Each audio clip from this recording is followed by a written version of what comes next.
नमस्कार, बुलेटिन में आपका स्वागत है और मैं हूं आपके साथ रितेश कुमार गौतम। और बुलेटिन में बात करेंगे देवभूमि उत्तराखंड की शुरुआत एक बड़ी जानकारी के साथ।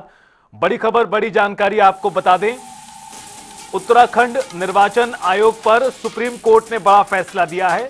राज्य निर्वाचन आयोग पर 2 लाख रुपए का जुर्माना लगाया गया है। दोहरी मतदाता सूची मामले में सुप्रीम कोर्ट ने सख्ती दिखाते हुए कार्रवाई की। मतदाता सूची में 700 से ज्यादा गलत नाम दर्ज पाए गए। इस तरह की लापरवाही लोकतंत्र के लिए खतरा है, सुप्रीम कोर्ट ने चेताया और फटकार भी लगाई है राज्य चुनाव आयोग को। भविष्य में गड़बड़ी रोकने को लेकर सुप्रीम कोर्ट ने दिए निर्देश।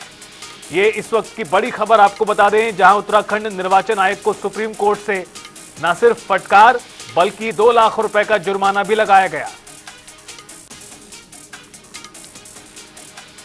और देहरादून से हमारे संवाददाता अरुण सैनी फोनलाइन पर जुड़ गए हैं इस मामले पर और ज्यादा जानकारी देने के लिए।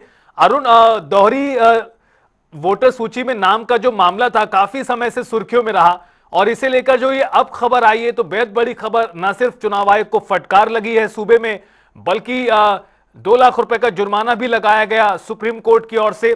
आखिरकार ये पूरा प्रकरण है क्या? देखिए, सुप्रीम कोर्ट ने आज उत्तराखंड राज्य निर्वाचन आयोग पर 2 लाख रुपए का जुर्माना लगाया है। और जिस तरीके से उत्तराखंड राज्य चुनाव आयोग ने पंचायत चुनाव में जो है ऐसे उम्मीदवारों का नामांकन दर्ज नहीं किया था जिनका नाम 2 या 2 से ज्यादा जगह वोटर लिस्ट में शामिल था, तो ऐसे में उसको लेकर के ये मामला हाईकोर्ट में भी गया था और हाईकोर्ट में भी जो है ये निर्देश दिए गए थे और उसमें भी उसके बाद जो है चेंज इसमें नहीं किया गया।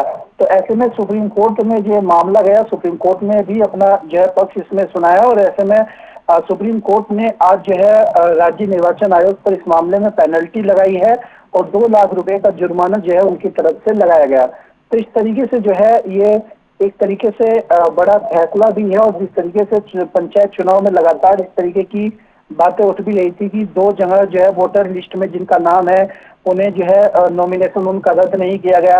इसी के साथ ही कई ये भी बातें उठी थी कि निकाय चुनाव में जो लोग चुनाव लड़े थे वो पंचायत चुनाव में भी चुनाव लड़ रहे थे, हालांकि इस पर फैसला लिया गया था। तो इस तरीके से जो है आज अब इस मामले में आगे क्या कुछ होता है, राज्य निर्वाचन आयोग का इस पर क्या पक्ष रहता है, यह तमाम चीजें अभी देखने वाली होंगी। बिल्कुल, यानी ढुलमुल रवैये और लापरवाही पर सुप्रीम कोर्ट ने राज्य निर्वाचन आयोग को फटकारा है। बहुत शुक्रिया आपका अरुण, खबर पर जानकारी साझा करने के लिए।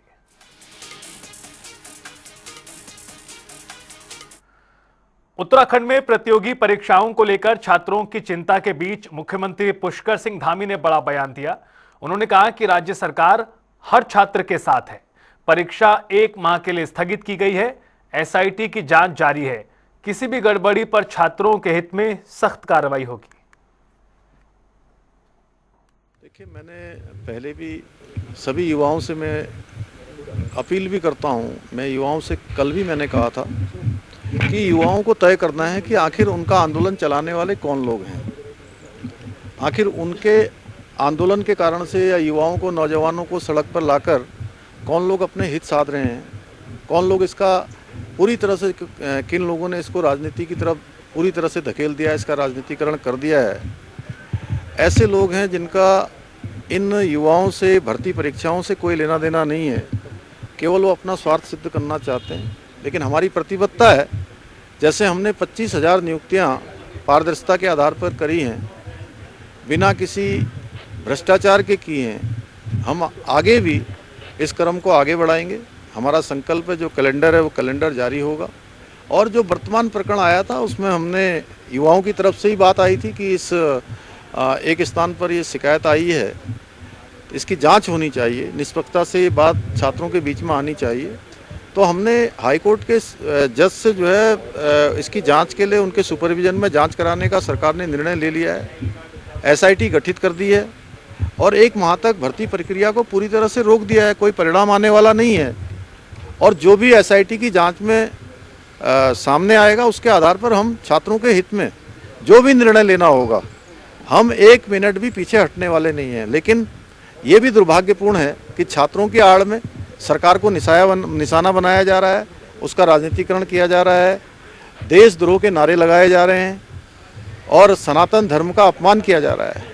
ये निश्चित रूप से हमारे युवाओं को भी सोचना है और हमारे युवा राज्य के बहुत विवेकशील हैं, राष्ट्रवादी हैं, दो अंतर्राष्ट्रीय सीमाओं से लगा हुआ हमारा प्रदेश है, ये पूरा देवभूमि है। देवभूमि के लोग निश्चित रूप से इस विचार करके वो आगे बढ़ेंगे। यूके SSSC पेपर लीक मामले ने तूल पकड़ लिया है। इसके चलते कांग्रेस ने गांधी पार्क देहरादून में धरना प्रदर्शन किया और इसके चलते विपक्षी दल और युवा सरकार से मांग कर रहे हैं कि मामले में सीबीआई जांच हो। बता दें कि हाईकोर्ट के रिटायर्ड न्यायाधीश की निगरानी में एसआईटी जांच कर रही है। कांग्रेस प्रदेश अध्यक्ष करण माहरा ने सरकार को चेतावनी देते हुए कहा, जांच नहीं हुई तो 3 अक्टूबर को मुख्यमंत्री आवास का कूच किया जाएगा। कि जिस हाकम सिंह को 13 महीने की जेल हुई, ऐसा क्या रहा कि हाकम सिंह का नाम दोबारा आ गया? आखिर वो इंस्टीट्यूट जहां से पेपर लीक हुआ, जिसको आप नकल कहते हैं, वो आप ही की पार्टी का एक कार्यकर्ता कैसे निकला? उसके यहाँ वो आपके आईटी सेल से जुड़ा है, आपके मंत्री जी के साथ, आपके कई विधायकों के साथ उनके फोटो हैं, पूर्व विधायक के साथ उनके फोटोज हैं, और वो बीजेपी के कार्यक्रम में सक्रिय है। और क्या ऐसा कारण रहा? अगर ये सब कुछ गलत नहीं हो रहा तो पुलिसकर्मी सस्पेंड क्यों, अधिकारी सस्पेंड क्यों? आपका अधिकारी कहता है कि साहब ये नकल थी, आपके कुछ लोग कहते हैं कि ये पेपर लीक था, कोई कहता है घोटाला नहीं है, तो ये क्या है? और अगर विरोध करना राजनीति तो हम विरोध करेंगे। अगर छात्रों का भविष्य के लिए लड़ाई लड़ना अगर राजनीति है तो करण मेहरा और उसके साथी इस राजनीति को बखूबी और बहुत ताकत से करना चाहेंगे। हम चाहेंगे प्रदेश का नौजवान को जॉब्स मिले और ऐसी व्यवस्था हो जिसमें नकल ना हो, ऐसी व्यवस्था हो जिसमें कोई हाकम सिंह दोबारा हिम्मत ना कर सके। क्यों नहीं बैठा दे? अगर हम कल को छोड़ देंगे आंदोलन करना, मुख्यमंत्री जी कह दे मैं सीबीआई की जांच कराने के लिए तैयार हूं हाईकोर्ट के जज के देखरेख में, कहा हमको क्या खुशी हो रही है सड़कों में बैठने में? और ये भी बता दीजिए मुख्यमंत्री जी को, 3 तारीख को अगर आपने हमारी मांगे नहीं मानी, ये पेपर अगर आपने खारिज नहीं किया, अगर इस पेपर को दोबारा करने की घोषणा नहीं करी और आपने अगर हमारी मांगे नहीं मानी, 3 तारीख को एक व्यापक आपके घर का आवास का घेराव कांग्रेस करेगी। तमाम संगठनों को साथ लेके अपने इंडिया गठबंधन के साथियों से भी हम बातचीत करेंगे। देहरादून में पेपर लीक मामले को लेकर प्रदर्शनरत युवाओं के बीच डीएम सविन बंसल और एसएसपी अजय सिंह पहुंचे और इस दौरान दोनों अधिकारियों ने युवाओं को समझाने की कोशिश की, लेकिन प्रदर्शनकारियों ने अपनी मांगों पर अडिग रहे। साथ ही डीएम ने बताया कि सभी सेंटरों की जांच एसआईटी कर रही है और 1 महीने में रिपोर्ट तैयार होगी। इसके बाद भी एडिशनल इनपुट की जांच की जाएगी। 4 साल में हमारी 25,000 भर्तियां हुई हैं विभिन्न विभागों में और सभी पारदर्शी हुई हैं। ये इसका प्रतीक है कि जो गवर्नमेंट है वो हर मींस एम्प्लॉय कर रही है कि फ्री एंड फेयर वे में उनके करियर को अंजाम दिया जाए।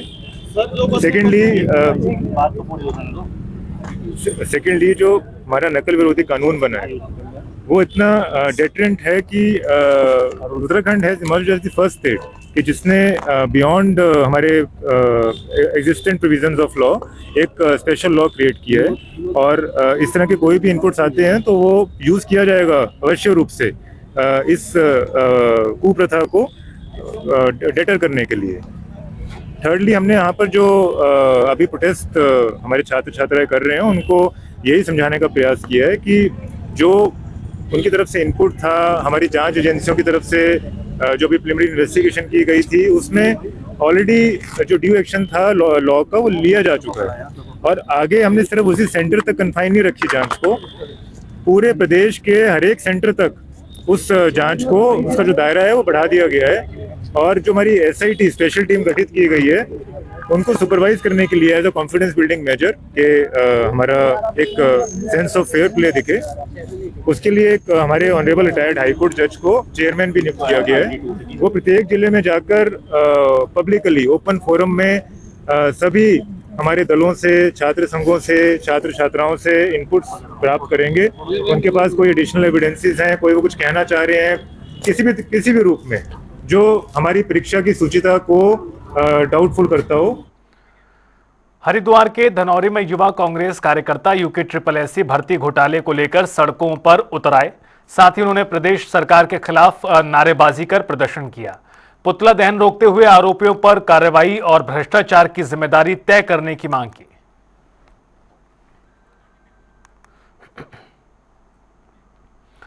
उत्तराखंड में यूके SSSC स्नातक स्तरीय परीक्षा पेपर लीक मामले ने सियासी हलचलें बढ़ाई हुई हैं। सरकार ने मामले को गंभीरता से लेते हुए SIT गठित कर दी है। जांच जारी है, जिसकी निगरानी हाई कोर्ट के रिटायर्ड न्यायाधीश कर रहे हैं। वहीं इसको लेकर यूके SSSC अध्यक्ष GS मर्तौलिया ने बताया कि शासन प्रशासन विद्यार्थियों के साथ है और उचित कदम उनके भविष्य की रक्षा के लिए उठाएंगे। उत्तराखंड अधीनस्थ सेवा चयन आयोग के अध्यक्ष GS मर्तौलिया इस बीच हमारे साथ हैं। क्योंकि उत्तराखंड में पेपर लीक का मामला पिछले दिनों से तूल पकड़ा हुआ है, इसी पर बातचीत करते हैं GS मर्तौलिया से और जानते हैं आखिर क्या वजह रही। सर, सबसे पहले मेरा प्रश्न कि जैसा कि PC करके यह बताया भी गया था कि यह पेपर लीक का मामला नहीं है, इसको आप किस रूप में देखते हैं? किस प्रकार से ये पेपर लीक नहीं लगता है? देखिए, अभी तक के जो विवेचना हुई है, जो 21 तारीख को जो सोशल मीडिया में आया, उसके बाद हम लोगों ने SSP देहरादून को भेज दिया था। अभी तक की विवेचना के हिसाब से एक पर्टिकुलर सेंटर से एक अभ्यर्थी द्वारा, जो खालिद नाम का जो अरेस्ट भी हो गया है, उसने अपने एक जानने वाले को, सुमन नाम की महिला को भेजा और उसने उसको वापस किया। अभी तक के विवेचना में इसके आगे अभी कोई बात नहीं आई है किसी भी सेंटर से या किसी भी एंगल से। तो अभी तक की विवेचना के हिसाब से एक सेंटर का, एक अभ्यर्थी के बीच का ये प्रकरण अभी तक जो चीज़ें आई हैं, ये मैं उसको भी मानता हूँ। सर, जैसा कि क्वेश्चन आउट हुआ, यह बिल्कुल सही है, लेकिन क्वेश्चन आउट करने वाले के साथ क्या मतलब सरकार कानून क्या कर रही है? और दूसरी बात, क्या एग्ज़ाम को निरस्त कर दिया जाएगा या क्या होगा? देखिए, उनके खिलाफ तो कठोर कार्रवाई होगी। आजकल नया नकल अध्यादेश हमारा आ गया, सबसे स्ट्रॉन्ग माना जाता है पूरे हिंदुस्तान में, सबसे अच्छा नकल विरोधी कानून हमारा बना हुआ है। उसके अंदर उनके खिलाफ कार्रवाई होगी।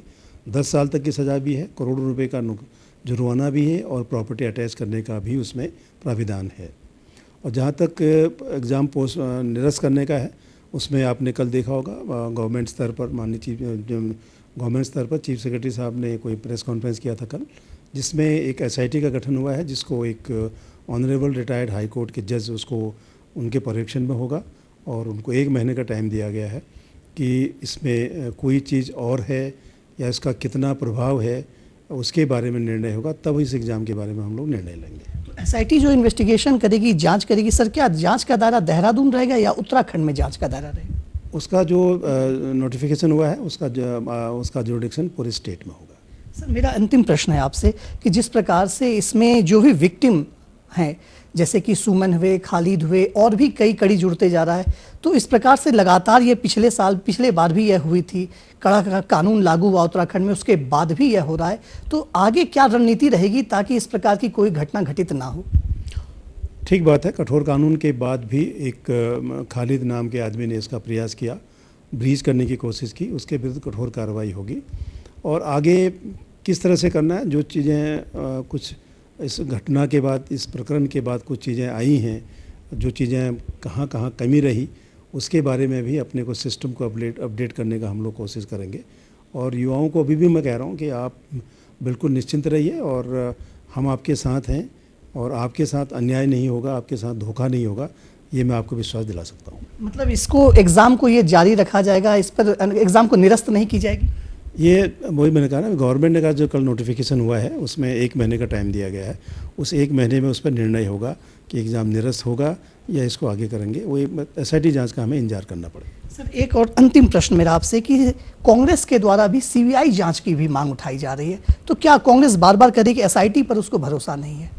अभी मेरा सब्जेक्ट नहीं है और मेरा सब्जेक्ट अपने आयोग से रिलेटेड है, बाकी चीज़ों पर मेरा शायद कोई कमेंट करना ठीक नहीं। काम पूर्ण तरीके से करेगी, बिल्कुल कानूनन काम करेगी और जो भी विद्यार्थी हैं उनको, जो भी यहाँ पर विद्यार्थी बच्चे परीक्षा दे रहे थे, उनको सही, उनकी डिसीजन को सही लिया जाएगा और वो उपद्रव ना करें, उपद्रवी ना बने। कैमरा पर्सन अनूप भट्ट के साथ मैं यशराज आनंद, जनता टीवी, देहरादून।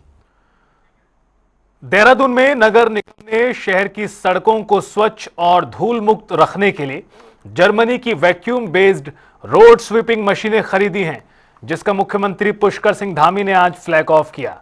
बता दें कि राष्ट्रीय स्वच्छ वायु कार्यक्रम के तहत ये मशीनें मुख्य मार्गों पर प्रदूषण कम कर बेहतर वायु गुणवत्ता सुनिश्चित करेंगी। इसको लेकर नगर निगम और मेयर सौरभ थपलियाल शहर को आधुनिक और स्वच्छ बनाने के लिए सक्रिय हैं। देहरादून नगर निगम का पूरा क्षेत्र, देहरादून महानगर साफ और स्वच्छ शहरों की श्रेणी में देश के प्रमुख शहरों में आए, इसके लिए हम संकल्पबद्ध होकर काम कर रहे हैं। हमारे मेयर श्री सौरभ थपलियाल के नेतृत्व में पूरा नगर निगम के अंदर अनेक प्रकार के अभियान चलाए जा रहे हैं और उसी अभियान के अंतर्गत 2 स्वीपिंग मशीनें, रोड स्वीपिंग मशीनें, जो एक बार में 40 किलोमीटर तक की ऐसे सफाई कर सकती हैं, जिसमें कूड़ा है, अन्य प्रकार का वेस्ट है, वो साफ़ हो जाएगा और इससे मैन पावर भी बढ़ेगी, बचेगी, समय की भी बचत होगी और देहरादून को क्लीन देहरादून और ग्रीन देहरादून बनाने में बहुत बड़ा योगदान होगा। ऐसे अन्य अभियानों को भी हम लगातार बढ़ावा दे रहे हैं। शहर के अंदर नए पार्कों का भी निर्माण हो रहा है, नए स्थान भी बनाए जा रहे हैं। स्मार्ट सिटी के रूप में देहरादून में पॉल्यूशन कम हो, उस दिशा में भी जहां इलेक्ट्रिक व्हीकल चार्जिंग के स्टेशन भी लगाए गए हैं। पिछले दिनों घंटाघर का भी सौंदर्यीकरण का कार्य हुआ है और यहाँ पर इलेक्ट्रिक बसें भी लगाई गई हैं। हमारा प्रयास है कि पर्यावरण की दृष्टि से भी ये शहर हमारे, जो हमारी शीतकालीन राजधानी है, शीतकालीन राजधानी स्वच्छ रहें, पर्यटकों के लिए भी एक पसंदीदा स्थान हमेशा की तरह देहरादून बना रहे। देखिए, आज ये रोड स्वीपिंग मशीन का जो फ्लैग ऑफ हुआ है माननीय मुख्यमंत्री कर कमलों द्वारा, ये देहरादून नगर निगम के सारे प्रमुख चौक चौराहों पर, घंटाघर से ISBT की तरफ, घंटाघर से चौराहा रोड की तरफ, आपके मसूरी रोड की तरफ, विश्वनाथ पुल की तरफ, तमाम जगहों पर ये जाके स्वीपिंग का काम करेंगे और वो भी नाइट शिफ्ट में। तो इससे एक तो हमारी जो पहले से डिमांड थी कि रात के समय पे स्वीपिंग होनी चाहिए, उसमें बहुत हद तक ये मशीन और लगभग एक बार में 40 किलोमीटर तक ये साफ कर सकती है। तो निश्चित तौर पे इससे हमारा एक बहुत बड़ी जो डिमांड थी पहले भी कि रात के समय पे रोड स्वीपिंग होनी चाहिए, तो वो स्वीपिंग हो पाएगी और जो सड़कें साफ हो पाएंगी। हमारे कर्मचारियों की संख्या है, उसमें हमको कहीं ना कहीं मदद इसमें देखने को मिलेगी। पंचायती राज मंत्री सतपाल महाराज ने राजधानी के पंचायती राज निदेशालय में समीक्षा बैठक की और बताया कि साल 2024-25 के लिए राष्ट्रीय ग्राम स्वराज्य अभियान के तहत 190.40 करोड़ रुपए की योजना स्वीकृत हुई है।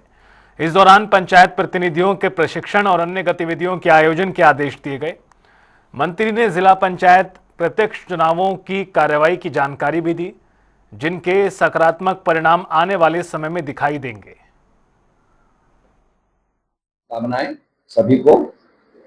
वर्ष 2024-25 में राष्ट्रीय ग्राम स्वराज्य अभियान के अंतर्गत 190.40 की वार्षिक योजना की स्वीकृति मिली है और आज हमने पंचायत के लिए जो चुनकर प्रतिनिधि आए हैं उनके प्रशिक्षण के कार्यक्रम और अन्य गतिविधियों को आयोजित करने के लिए आदेश दिए हैं।